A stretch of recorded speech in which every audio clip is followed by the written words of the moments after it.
The moment the Middle East has been bracing for is now just days away. Israeli Prime Minister Benjamin Netanyahu will meet U.S. President Donald Trump at the White House on February 18th, and Iran will dominate the agenda. Israel is coming with one clear mission: convince Trump in person to abandon diplomacy and launch decisive military strikes on Iran's nuclear and missile infrastructure. Tehran is warning that any attack will ignite a regional war. Washington says talks are still alive, but the pressure for action is mounting by the hour. Israel has been pushing hard for overwhelming strikes on Iran's ballistic missile and nuclear program, even as Trump publicly keeps the door open for negotiations. That conversation is about to happen face to face. Israel is pressurizing Trump. Either you strike Iran now or we will. Israeli officials believe diplomacy has failed.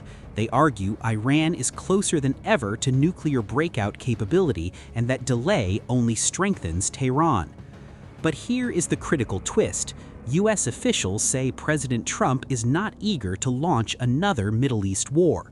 One senior American source put it bluntly: it's really the Israelis who want to strike. The president is just not there. Trump insists he wants a deal, not a conflict. Just days ago, Trump described indirect U.S.-Iran talks in Oman as very good and confirmed another round next week. He warned Tehran that consequences would be very steep if diplomacy fails, but stopped short of committing to military action. The shadow of 2025 hangs heavy over every decision. In June that year, Israel, backed by the U.S., launched a 12-day assault on Iran, hitting nuclear sites and military infrastructure. Iran responded with missiles and drones against Israeli and American assets. The region came within hours of all-out war.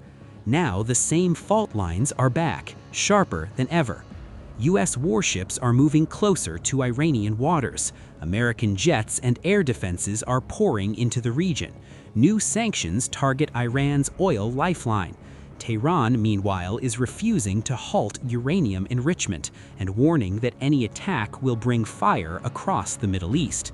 Supreme Leader Ayatollah Ali Khamenei has delivered his clearest threat yet.